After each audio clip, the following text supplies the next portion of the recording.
한 주간 평안하셨습니까? 날씨가 더워지고 또 장마가 시작되니까 여러 가지 불쾌지수도 올라가고 불편할 텐데, 이럴 때일수록 여러분 마음 가운데 하나님으로 인한 감사와 또 하나님을 향한 찬송이 가득 흘러 넘치시기를 주님의 이름으로 축복합니다. 지난 금요일 저녁 시간에 우리 한국전쟁 72주년을 앞두고 나라와 민족을 위한 기도에 함께 했는데, 많은 성도들이 현장에서 함께 기도해 주시고 또 동참해 주셔서 감사드립니다. 올해는 이렇게 한국전쟁이 72주년을 맞이하는 해가 되었습니다. 이렇게 평안하고 또 아무런 문제가 없어 보이는데 전쟁을 이야기한다는 게 조금 어색하게 들릴 수도 있습니다. 그런데 저는 지난 월요일 날 우크라이나에서 사역하고 잠시 비자 문제 때문에 귀국한 선교사님의 선교 보고를 들으면서 이게 평안하다고 그냥 주저앉아 있을 때가 아니구나라는 생각을 하게 되었습니다. 우크라이나에 전쟁이 발발할 때에도 그 어떤 사람도 전쟁이 일어날 거라고 우크라이나 안에 있는 사람들은 예측하지 못했다라는 거예요. 허를 찔린 겁니다. 기습 공격을 당한 거죠. 그리고 포탄이 떨어지니까 5분 이내에 모든 삶을 정리하고 빨리 대피해야 된다라고 이렇게 이야기를 하니까 중요한 서류들도 챙기지 못하고 겨우 배낭 하나만 메고 나왔다는 이야기를 들으니 마음이 이게 실제 전쟁이 일어나면 이런 일이 벌어지겠구나 라는 생각을 했습니다. 그리고 지난 토요일 날 한국전쟁 특집 프로그램을 하나 TV에서 봤는데, 흥남 부두에서 부산으로 철수할 때 그 배 안에서 태어난 사람들이 5명 있다고 합니다. 5명. 그래서 그 사람들을 김치 1호, 2호, 3호, 4호, 5호 이렇게 붙였다고 하는데, 현재 생존해 계신 분이 1호와 5호만 생존해 계신대요. 그래서 1호가 TV에 출연해서 이렇게 이야기하는 이야기를 들어보니까 정말 전쟁은 일어나면 안 되겠다라는 이 마음이 확고해집니다. 평화의 소중함을 우리가 평화로울 때에는 느끼지 못하다가 평화를 잃어버리고 나면 그제서야 느낀다라는 말이 있지 않습니까? 그래서 우리는 안전하다라고 생각하기 전에 하나님 이 나라의 민족을 지켜주시고 남북이 강대강 대치가 아니라 대화와 타협을 통해서 평화를 향하여 나아갈 수 있도록 인도해 주시옵소서 기도가 필요한 때입니다. 또 우리는 얼마든지 전쟁이 발발할 수 있는 환경 가운데 살아간다는 걸 여러분 잊지 말아야 합니다. 우리가 지금 6.25 한국전쟁은 정전 중이라고 이야기를 합니다. 그래서 1953년 7월 27일 날 정전협정에 서약을 함으로 이 협정이 유효하게 된 겁니다. 그런데 우리는 가끔 정전협정이라고 이야기하지 않고 휴전협정이라는 말을 더 많이 사용합니다. 정전협정이라고 할 때에는 적대적 행위를 포함하여서 전쟁과 연관된 모든 행위들을 일체 금하는 것이 정전협정이라고 합니다.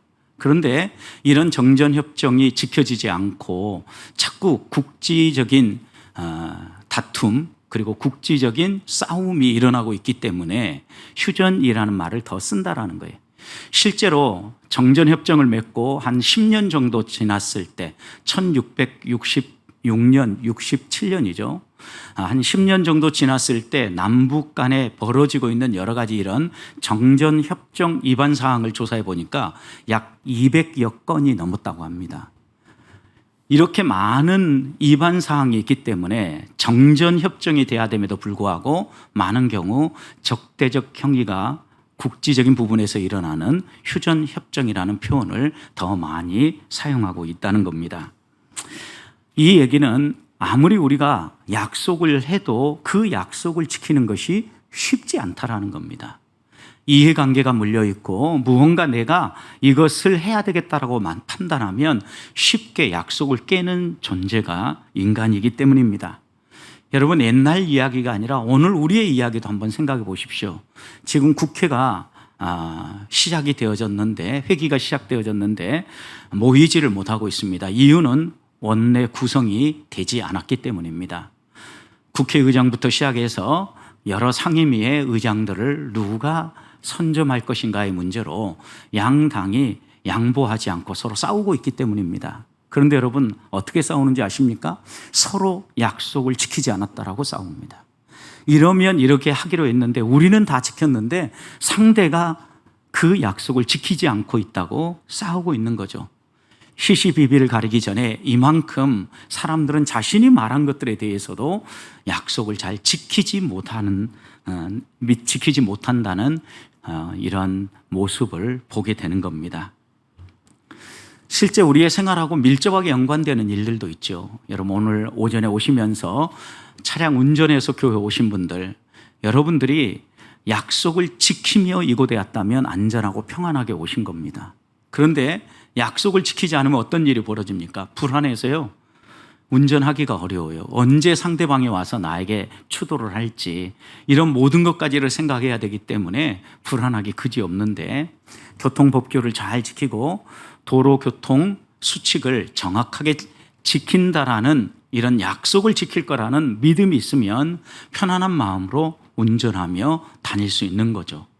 여러분 이처럼 약속은 우리의 일상생활의 모든 면에 연결되어져 있다라는 겁니다. 그런데 이것이 일상생활만입니까? 우리의 신앙생활도요, 하나님과의 약속을 우리가 어떻게 대하느냐에 따라서 우리의 신앙의 질도 달라진다라는 겁니다.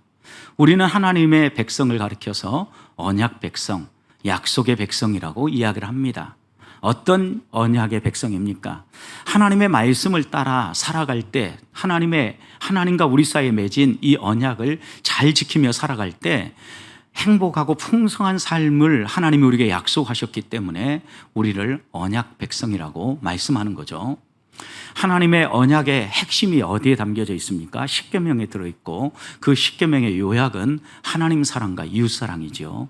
결국 우리가 하나님 사랑과 이웃 사랑을 몸소 실천하며 잘 지켜갈 때 우리의 삶에 진정한 평화와 행복, 하나님이 약속하신 풍성한 삶이 열린다는 말씀입니다. 하나님이 우주 만물을 창조하시면서 마지막에 우리 인간을 창조하신 후에 하나님은 이 모든 피조 세계를 인간에게 다스리고 생육하고 번성하라 분명하게 말씀하셨죠. 그리고 이것으로 끝나신 게 아니라 창세기 2장 16절과 17절 말씀을 보면 우리의 먹을 거리를 하나님께서 허락해 주셨죠. 대신에 동산 중앙에 있는 선악을 알게 하는 나무의 실과만큼은 따먹지 말라. 따먹으면 죽는다라고 이야기하면서 하나님은 분명히 우리가 지켜야 될 약속이 무엇인지를, 우리가 누릴 것은 무엇이고 우리가 금해야 될 것은 무엇인지를 정확하게 말씀해 주신 거죠. 그러나 인간이 선악과를 따먹고 하나님이 주신 약속의 말씀을 지키지 않음으로 말미암아 결국은 죽을 수밖에 없는 인생으로 수고하고 애써야만 먹고 살 수 있는 삶으로 변화되었다라는 거예요.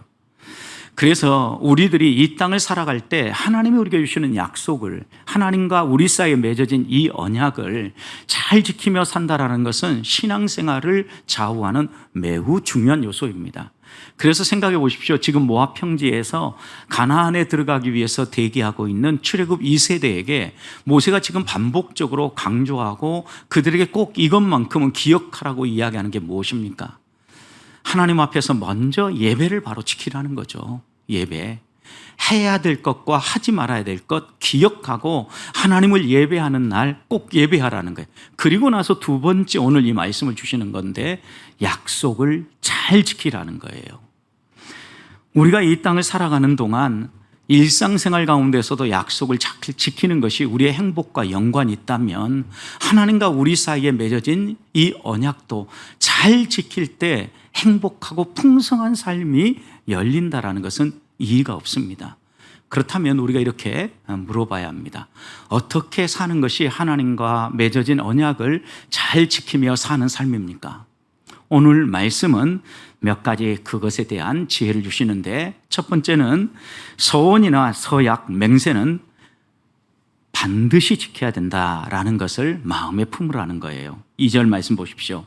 사람이 여호와께 서원하였거나 결심하고 서약하였으면, 여기 서원과 서약 마음의 결심, 이 두 가지가 나오는 거죠. 그러면 어떻게 하라고 얘기합니까? 깨트리지 말아라. 그리고 그가 말한 그대로 이행해라. 지켜행하라라는 거예요. 하나님께 서원하거나 결심하고 서약하였으면 반드시 지키라는 게 명령이죠. 여러분, 서원과 서약은 약간의 차이가 있는데, 서원은 곤경에 처했을 때 하나님 도와주십시오. 그러면 제가 저의 소유의 일부를 하나님께 드리겠습니다. 저의 생명을 하나님께 드리겠습니다. 라고 이렇게 서약하는 경우가 서원이에요. 다급한 상황에서 좀 적극적으로 재물과 자기의 생명을 하나님께 헌신할 것을 약속하면서 구원해 주시고 도와주시기를 구하는 게 서원이라고 말할 수 있습니다. 서약과 맹세는 음식처럼 무언가를 내가 금하겠다라는 약속입니다. 주로 계약을 맺을 때 이런 것 하지 않겠습니다. 그리고 가정에서 여러 사람과의 관계에서 결백을 증명할 때, 순결을 증명할 때, 우정이라든가 충성을 다짐할 때, 성실한 약속을 다짐할 때 우리는 그때 맺는 약속을 서약, 맹세 이렇게 표현하는 것입니다. 서원이나 서약은 거의 비슷하지만 조금의 차이가 있다라는 것 다시 한번 기억하면, 오늘 우리가 함께 읽었던 30장에서는요, 이 서원과 서약을 크게 차이를 두지 않고 서로 교차적으로 단어를 쓰고 있습니다. 그러니까 서원과 서약을 같은 의미로 오늘 본문에서는 그대로 읽어도 된다라는 거예요. 자, 그러면 서원이나 서약을 어떻게 해야 합니까? 우리는 종종 다급한 일이나 또 나를 믿어주지 않는 사람이 있으면 그럴 때 편안하게 서원도 하고 서약을 합니다. 또 마음에 은혜가 되고 감동이 되어지면 쉽게 서약을 하기도 하고 서원을 하기도 합니다. 혹시 여러분들도 그렇게 서원해 보지 않으셨습니까? 저도 지난번 섬겼던 교회에서 다음 세대를 위한 교육관이 필요한데 정말 이것을 위해서는 성도들이 한번 힘을 모았으면 좋겠습니다라는 말과 함께 담임 목사님이 이번에 우리가 헌금을 한번 작정하기를 원하는데, 작정할 때에는 1년에 드리는 11조를 한 번만 더 하십시다. 그래서 올해는 10의 2조를 하십시다. 이렇게 말씀을 하셔서 그 말씀에 순종도 해야 되겠고 은혜도 되어져서 1.5배를 해야 되겠다 마음에 감동을 주셨습니다. 그래서 11조만 1년에 25%를 하기로 작정을 한 겁니다. 작정하고 나니까 여러분, 빠득한 살림에 이렇게 감당하기가 쉽지 않잖아요. 그래도 하나님 앞에 소원한 건데, 하나님 감당할 수 있도록 은혜를 주십시오.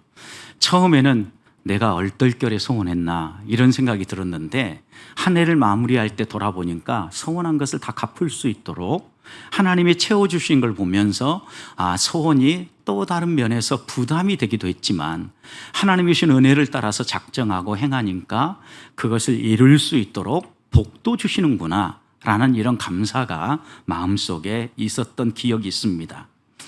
여하튼 은혜를 받으면, 우리 마음의 감동을 얻으면 하나님께 헌신도 하게 되고 무언가에 우리가 내어주는 약속들을 쉽게 하게 됩니다. 그래서 우스갯소리로 그런 말을 합니다. 제발 교회 가면 은혜 받지 말고 오라고. 은혜 받을 때마다 큰 어려움들이 하나씩 오니까 은혜 안 받았으면 좋겠다고 이렇게 말하는 사람들이 있습니다. 여러분들의 마음은 어떻습니까? 은혜 안 받으셨으면 좋겠습니까? 저는 귀한 은혜 받는 거라면 풍성하게 받았으면 좋겠습니다. 왜냐하면 당장 인간적인 생각에서는 이런 소원이 우리에게 부담이 되어지고 또 소원을 지키기까지 여러 가지 고민들이 왔다 갔다 한달지라도 결국은 우리에게 그런 마음을 주신 분도 하나님이시고 또 그것을 이루게 하시는 분도 하나님이심을 신뢰한다면 하나님의 손길, 하나님의 일하심을 맛볼 수 있는 좋은 기회라고 믿습니다. 우리가 불편한 마음을 갖는 가장 중요한 이유가 있습니다. 시편 15편 4절 말씀을 보면 그 마음에 소원한 것은 해로울지라도 갚을지니라. 하나님이 이렇게 말씀하셨기 때문에 그래요. 해로울지라도 갚아라. 이 말씀은 우리가 하나님 앞에서 소원을 할 때 그냥 가볍게 소원하지 말고 신중하게 소원을 하라는 말씀이기도 합니다. 여러분, 그러나 우리가 이렇게 하나님 앞에 소원한 것을 가볍게 생각하고 잊어버려도요, 하나님은 잊지 않으시고 기억하셔요.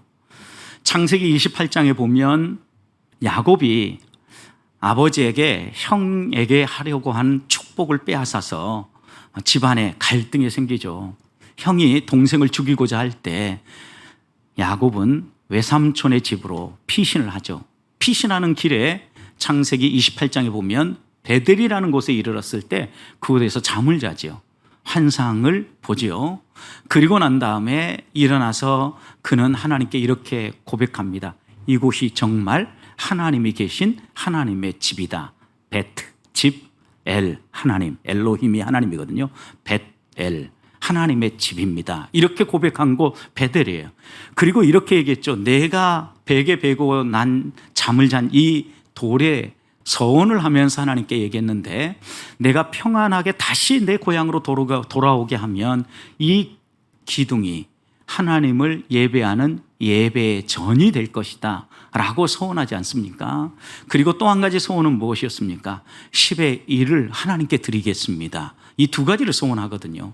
까마득히 잊어버리고 외삼촌 집에 살고 있을 때 하나님이 야곱에게 나타납니다. 그리고 떠나라고 얘기합니다.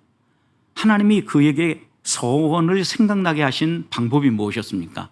나타나셔서 이렇게 얘기합니다. 나는 베델의 하나님이다. 베델에서 어떤 사건이 있었는지를 기억할 수 있도록, 나는 베델의 하나님이야. 너가 베델에서 이런 소원을 했었잖아. 기억해봐. 그러면서 하나님은 그에게 이제는 고향으로 돌아가라고 이야기를 하지요. 결국 우리가 하나님 앞에 소원한 것들을 까마득히 잊어버리고 있다 할지라도 생각나게 하시고 말씀을 통해서 깨우쳐서라도 그 소원을 지킬 수 있도록 은혜 베푸시고 도와주시는 분이 우리가 믿는 하나님이라는 말씀입니다. 실제로 성경에 소원을 하고 큰 복을 누리며 하나님께 영광을 돌렸던 인물들이 있습니다. 한나라는 여인, 사무엘상 1장에 보면 자녀가 없음으로 인하여서 하나님 앞에 소원하죠. 하나님, 아들을 주시면 하나님께 온전히 헌신하겠습니다. 나실인으로 하나님께 드리겠습니다. 그의 평생을 드리겠습니다. 이렇게 소원하지요. 하나님께서 자녀를 주실 것을 약속하셨고 1년 후에 약속대로 사무엘이 태어나잖아요. 하나님이 그녀의 기도를 들어주셨다는 이름에서 사무엘이라는 이름도 지어졌고, 젖을 떼는 날 한나는 뒤도 돌아보지 않고 하나님께 약속한 그대로 이 사무엘을 온전히 하나님께 드리지 않습니까? 그러면서 이 한나의 가정에는요, 하나님께서 한나에게 또 다른 자녀들을 더 주시는 놀라운 은혜와 복을 누리게 되었다라는 거예요. 하나를 드리고 나면 아무것도 누리지 못할 거라 생각할 수 있는데 하나님은 누릴 수 있도록 채워주셨다라는 거예요. 성도 여러분, 여러분들은 소소한 것이라 할지라도 서원, 서약, 하나님 앞에서 한 맹세, 이런 것들을 잘 지키고 있습니까? 한국 기업으로서는 최초 글로벌 외식 업체인 스노우폭스라는 기업을 세운 김승호 회장이 쓴 책이 하나 있습니다. 돈의 속성이라는 책이에요. 돈의 속성이라는 책에서 그는 노쇼와 관련해서 이런 글을 남겼습니다. 식당에 예약을 했는데 못 가게 되면 미안해 하지 않아도 된다. 여러분, 미안해 해야 되지 않습니까? 근데 미안해 하지 않아도 된다라는 게 이유가 있어요. 그 다음 이렇게 얘기했어요. 김승호 회장은 단순히 미안하다고 말 한마디 하고 지나가면 이거는 문제가 있다라는 거예요. 그러니 미안하다는 말 안 해도 된다라는 거예요. 대신 어떻게 할 거냐? 그냥 너가 주문한 그 음식의 값을, 그 돈을 보내주면 된다. 그것이 상식이다. 돈의 속성을 썼던 이 김승호 회장이 남겼던 글이에요. 어떻게 생각해 보면 한 기업인의 글이지만 우리의 마음에 새겨볼 만한 표현이죠, 여러분. 약속을 했으면 반드시 지키라는 거예요. 못 지켰으면 어떡하라는 거예요. 그에 해당한 값을 치르라는 거예요. 이것이 상식이라는 거예요, 상식. 여러분, 우리는 그런데 노쇼든지 어떤 약속들에 대해서 편한 대상일수록 더 쉽게 약속을 깰 뿐만 아니라 약속을 지키지 않아요. 특별히 그것이 하나님 앞에서 한 약속이라고 하면 더욱 우리는 신실하게 이 약속을 지켜야 한다는 걸 잊지 말자는 겁니다. 사랑하는 성도 여러분, 하나님은 우리가 지킬 마음만 있으면 그 약속을 지킬 수 있도록 은혜도 베풀어 주시고 채워주시고 도와주시는 분이십니다. 그 하나님을 신뢰하면서 약속한 것은 반드시 지켜내는 성도들이 되시기를 주님의 이름으로 축복합니다. 두 번째, 약속을 할 때 그 개인적인 서약이랄지라도 개인적인 헌신이라 할지라도 함께하는 공동체 허락이 꼭 필요하다는 겁니다. 오늘 본문 3절을 보십시오. 또 여자가 만일 어려서 그 아버지 집에 있을 때, 어려서 아직 미성년이어서 집에서 부모님과 함께 살 때라는 이야기예요. 그때 결심이나 서원하거나 결심, 서약한 날이 있으면 그랬죠. 여러분, 서원한 일이나 결심한 일이 있을 때 4절 어떻게 하라고 합니까? 그의 아버지가 그의 서원이나 그가 결심한 서약을 듣고도 그에게 아무 말이 없으면 그의 모든 서원을 행할 것이요 그가 결심한 서약을 지키라, 이 얘기하죠. 그런데 5절 보면 아버지가 이 일을 제기하면 그 서원은 지키지 않아도 된다는 거예요. 여러분, 그러니까 서원은요, 혼자 하고 혼자 결정하는 것 같지만 그와 함께 더불어 살아가는 사람의 허락을 반드시 받아야 된다는 거예요. 또 우리가 읽지는 않았는데 6절부터 12절 말씀을 보면 결혼한 아내의 서원에 해당되는 말씀입니다. 이 여인이 처녀 때 서원한 일이 있는데 결혼하고 나서 이 서원을 지켜야 되겠다라고 남편에게 말했을 때 남편이 허락을 하고 아무 말하지 않으면 그 서원을 지키지만 남편이 안 돼라고 얘기하면 그 서원은 지키지 않아도 된다라는 거예요. 여러분, 우리는 우리가 서원했으면 우리의 서원에 책임이 있기 때문에 무조건 지켜야 된다라고 생각을 하는데 오늘 본문의 말씀은 분명히 이야기합니다. 아무 말을 하지 않을 때 함께 사는 사람, 아내와 함께 사는 남편, 미성년과 함께 사는 아버지가 별다른 이의를 제기하지 않을 때만 그 서원은 유효하다라고 말하고 있는 겁니다. 그런데 5절 보십시오. 그것을 듣는 날에 허락하지 아니하면, 그 다음 마지막에 뭐라 그랬어요? 그 아버지가 허락하지 아니하였은즉 여호와께서 어떻게 해요? 사하시리라 그랬어요. 하나님도 그 소원에 대해서 없는 것으로 생각하겠다, 이렇게 말씀하시는 거죠, 여러분. 그래서 여기에서 분명하게 이야기하는 것은요, 함께 살아가는 사람은요, 서원한 것, 서약한 것, 결심한 것에 대해서 들었을 때요, 즉각적인 반응을 보여야 돼요. 공동체에 있는 사람. 침묵하고 그냥 하루를 지나가면 서원한 대로 행해야 되는 거예요. 그런데 여기 보면 듣는 날에 그랬어요. 5절. 그것을 듣는 날에, 그날이 하루하루, 말을 한 그날 하루 안에 즉각적인 반응을 보여야 된다는 거예요. 듣는 날 즉시 반응을 보이지 않고 하루를 지나치고 나면은요, 책임을 함께 져야 되는 거예요. 무조건 지켜야 되는 거죠. 예를 들어서 우리가 제일 많이 하는 게, 교회가 건축한다 그러면 건축원금 작정을 하는데, 여보 나 얼마 이렇게 작정했어, 이렇게 하려고 해. 그런데 남편이 아무 말도 하고 있지 않다가 하루가 지나간 후에 여보 그것 좀 많은 것 같은데, 무효란 말이에요. 이러면 아무런 효력이 없어요. 그러면 무조건 하루가 지나기 전에 하나님께서 그 모든 것들을 그대로 지키기로 작정하거나 또한 지키지 못하겠다라고 결정하지 않으면 처음 소원한 대로 행하라라고 말씀하고 있는 거예요. 여러분, 그러면 왜 이렇게 즉각적으로 반응을 보이고 소원한 것에 대해서 결심을 하라고 이야기할까요? 전도서 5장 4절과 5절 말씀을 보면 지혜자인 솔로몬은 이렇게 얘기했습니다. 내가 하나님께 소원하였거든 갚기를 더디게 하지 말아라. 속히 하라는 거죠. 하나님은 우매한 자들을 기뻐하지 아니하나니 소원한 것을 갚으라 그랬어요. 여러분, 갚기를 더디하는 것을 솔로몬은 어떤 사람이라고 얘기했어요? 우매한 자, 어리석은 자라고 표현한 거예요. 왜 그럴까요, 여러분? 갚기를 더디한다고 해서 안 갚는 게 아니에요. 빚을 지면 마땅히 갚아야 해결되는 것처럼 소원한 것은요, 갚을 때까지 그 소원이 풀리지 않는다라는 거예요. 그러니 더디 소원을 갚으려고 하는 것은 어리석고 우매한 행동이다 라고 이야기를 합니다. 그러면서 솔로몬은 이렇게 얘기하죠. 서원하고 갚지 아니하는 것보다 차라리 서원하지 않는 것이 더 낫다라는 거예요. 서원하고 더디게 갚고자 막 이렇게 마음에 갈등하고 질질 뺄 것 같으면 차라리 그거는 서원할 것 같으면 하지 않는 것이 더 낫다라고 솔로몬은 분명히 이야기한다는 겁니다. 여러분, 모세는 이 율법을 다시 재해석하여서 모압 평지에 있는 사람들에게 들려준 신명기 23장 21절에서 이렇게 얘기했습니다. 내 하나님 여호와께 서원하거든 갚기를 더디하지 말라. 내 하나님 여호와께서 반드시 그것을 내게 요구하시리니, 서원한 것 하나님이 반드시 요구한다라는, 더디면 그것이 내게 죄가 될 것이니라.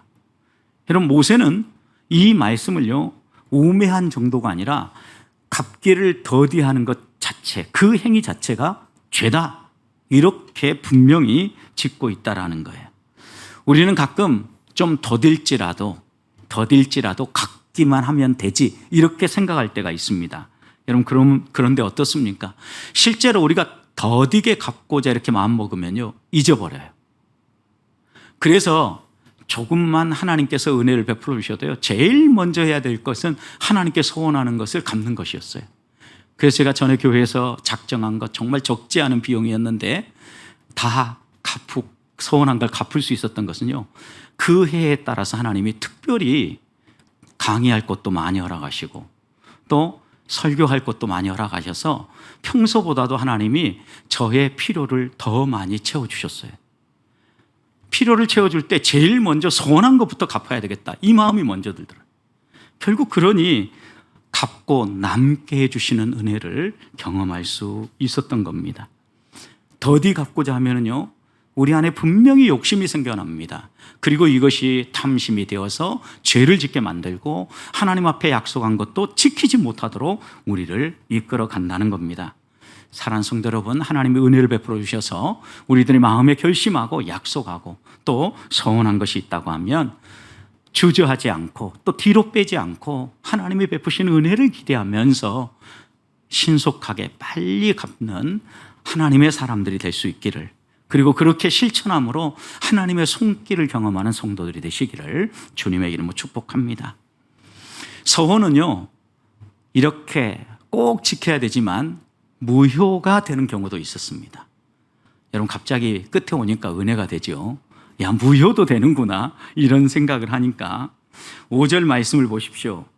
그러나 그 아버지가 그것을 듣는 날에, 그 다음 뭐라 그랬어요? 허락하지 아니하면 그의 소원과 결심한 서약을 이루지 못한다.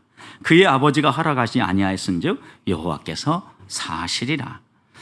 여러분, 미성년 자녀가 소원한 것에는 아버지의 허락이 없으면 지키지 않아도 된다라는, 아버지가 허락하지 않으면 지키지 않아도 된다. 결혼한 여인의 경우는 남편이 이 역할을 합니다. 8절을 보십시오. 그의 남편이 그것을 듣는 날에 허락하지 아니하면 그의 소원과 결심하려고 경솔하게 입술로 말한 서약은 무효가 될 것이다. 여러분, 아버지나 남편이 소원에 반대를 하면 그 소원은 무효 처리가 될 수 있다는 거예요. 실제로 민수기 15장 8절 말씀을 보면 소원을 끊는 하나님께 드리는 제사가 있었어요. 이렇게 소개합니다. 번제로나 소원을 갚는 제사로나. 여러분, 소원을 갚는 제사가 있다 그랬어요.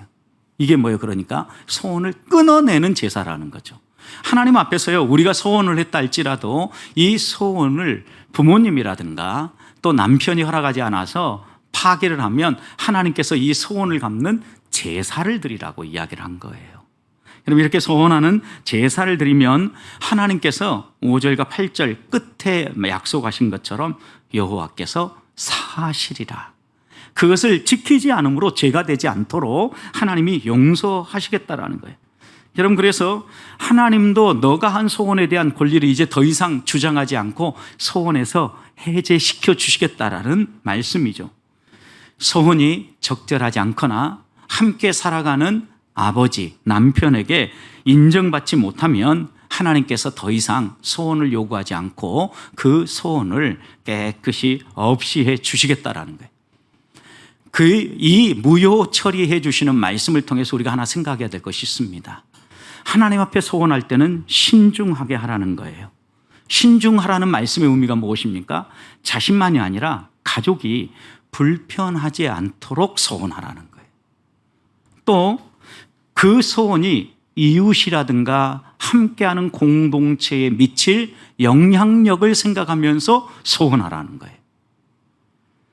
당사자의 동의 없이 자기 생각만으로 서원을 하다 보면 이런 갈등과 아픔이 있을 수 있다는 거예요.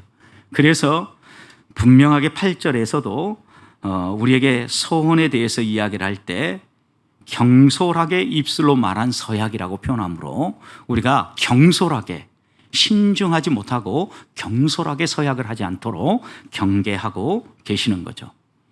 실제로 경솔하게 서약을 했던 성경의 인물이 있죠. 사사기 11장에 보면 사사 입다의 서약이죠, 여러분. 암몬 족속과 싸움을 하는데 전세가 어려웠습니다. 그래서 입다는 하나님께서 승리를 주시면 승전가를 부르며 돌아갈 때 제일 먼저 나와서 나를 맞이하는 사람을 하나님께 번제로 드리겠습니다.